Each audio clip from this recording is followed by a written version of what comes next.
So just so you guys know, so for web exclusive purposes, there's a really cool pro-life blogger who just recently, I think it's pretty recent that she found our show, and I don't know if there's any bloggers I've seen that are, well, maybe besides Jill Stanek might, but or maybe like lifenews.com, but she is putting up so much content. It's amazing. How much content this gal is putting up. It's called Real Choices or Real Choice. So what she's been doing lately, she's actually like posting our episodes and kind of transcribing, like, here's all the stuff that happened, and then she'll give her own comments. She's really into it. This is really cool. We like free advertising. We are going to have her on the show. Awesome. Yes. She'll be probably our first co-host when we get Open Line actually fully launched. Cool.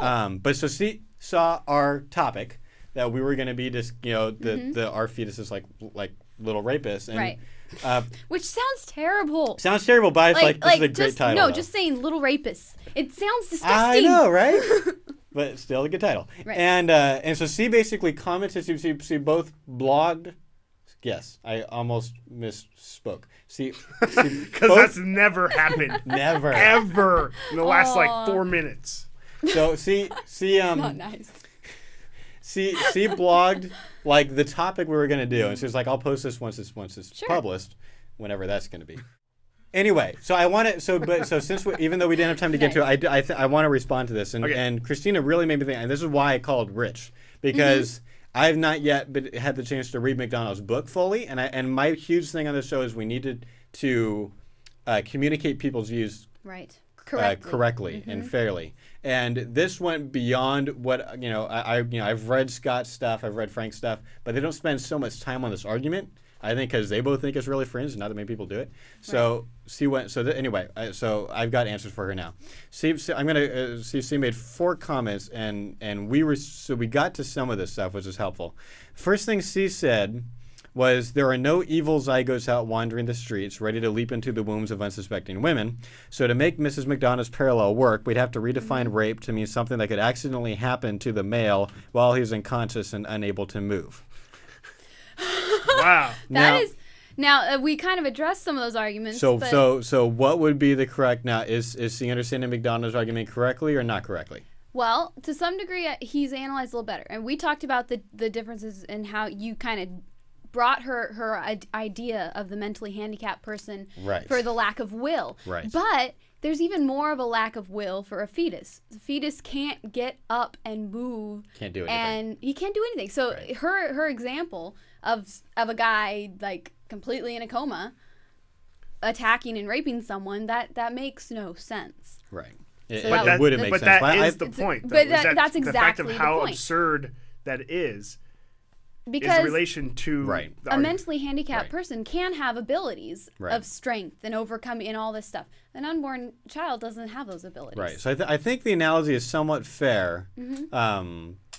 I'd be careful with it. I would immediately go to talking about how McDonagh is not talking about the will of the fetus. Is the mentally incompetent thing. But I think we could probably work with that analogy and make something. So he goes on to ask, how exactly does Miss McDonagh propose that fetuses gain permission? How can a zygote manage to sign a release prior to being conceived? Knock, knock. Right. So, and this is a fair question. There's kind of this what's the embryo to do? Kind of like, Well, no, if you're taking during the show, I took a little more sarcastic approach. But if I was talking to someone, I know, if you were talking to someone and you took them seriously, you said, okay, so if I understand your view, you're telling me that it's because the fetus, does not have permission to enter the woman's womb. It needs to have consent. Yes. Right. Okay. Well, how do you propose that a zygote go about the right way of getting consent to enter your body? How would they do that?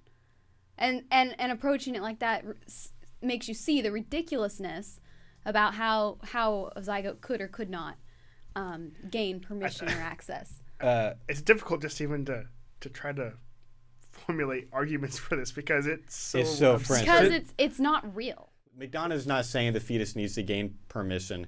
She's just saying the fetus is implanted, and the only way for the woman to repel is through abortion.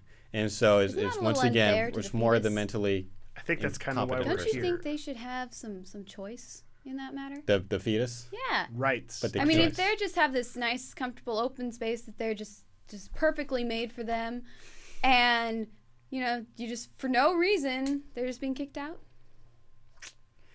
I think a good argument can be made that the woman's body is basically intended for this pregnancy to happen and has done everything it can. Right. It's hard to get pregnant. To make and then sustain a pregnancy. It doesn't just happen. It doesn't just happen. No. Talk to women who have had trouble getting pregnant. Yeah. It doesn't just happen. No. Christina had written, we don't, I think Christina's point is a good point. It's just that McDonough's not arguing this, okay? But I agree with what Christina's saying. She made the point, we don't try children as adults, even when they do commit crimes of their own volition, except in very rare circumstances in which the child commits some heinous crime that he or she clearly knew was a heinous crime. How can McDonagh, Christina asks, claim sufficient culpability on the part of a fetus to have it executed? Right. And I kind of said almost the same thing. I said, well, what do we do when a mentally handicapped person attacks them? We don't just kill them, which is the approach. Unless you have to. Right. No. Okay. And McDonagh would say you have to. And exactly. You have to look at McDonagh's argument. To be fair to her, now her argument's not good, but to be fair to her, the only way to get rid of a fetus is to let it live in your body for 9 months or to kill it. Right. So that now she's wrong in her approach of saying that's okay, but that's what her argument is. McDonagh is not saying the fetus is guilty and deserving of the death penalty. She is saying that abortion is the only way a woman can defend herself, and that would be the same thing. Christina gone on to say is McDonagh claiming that rapists should be immediately executed. It's not what her point is. But I think these are fair questions. It's just that's not what McDonagh is saying. Okay.